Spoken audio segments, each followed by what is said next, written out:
She almost made it. Almost. In fact, when the door fully opened in front of two impatient guests of the hotel, Abby was certain only one of them noticed anything amiss with the queen of the perfect match.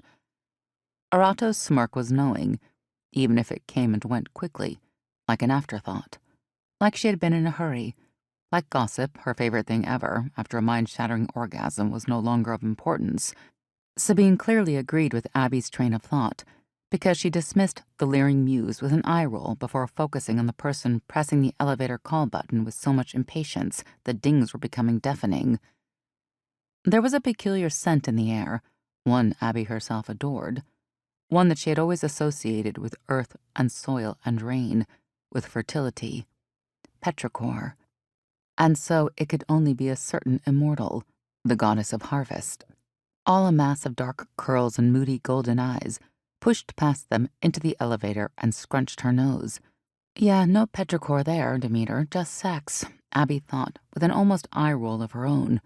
However, Demeter, aloof as she was, wasn't someone you sassed freely, especially not when there was a literal storm cloud hanging over her head.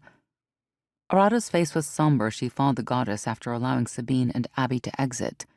No, they didn't need this particular floor, but they knew when to step aside. It was one of those times. As the doors closed, to Abby's immense surprise, the Muse reached out and carefully clasped Demeter's fingers in her own. The notoriously moody goddess did not flinch, nor did she pull away.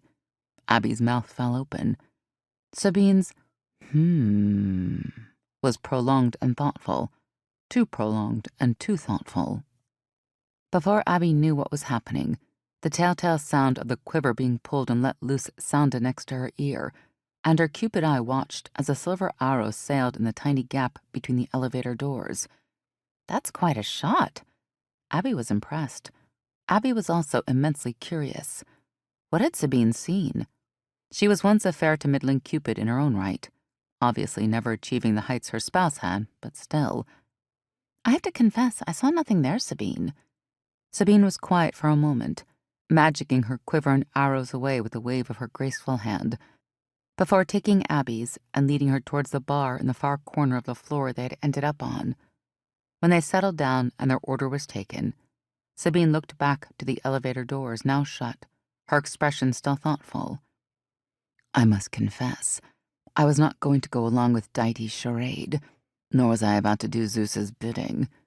She took a sip of her old-fashioned and made a face. Abby tapped her fingers on the smooth marble surface and tried to wait patiently. When that failed, she prompted, So you weren't going to shoot at all? Sabine smiled and nodded, the second sip of her drink clearly much more to her liking. Yes, darling. I was keeping my quiver to myself.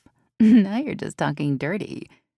They dissolved in giggles, and Abby reached out and caressed Sabine's forearm. It was a damn spectacular shot, my love. One try, though the barest of openings, or should I say closings.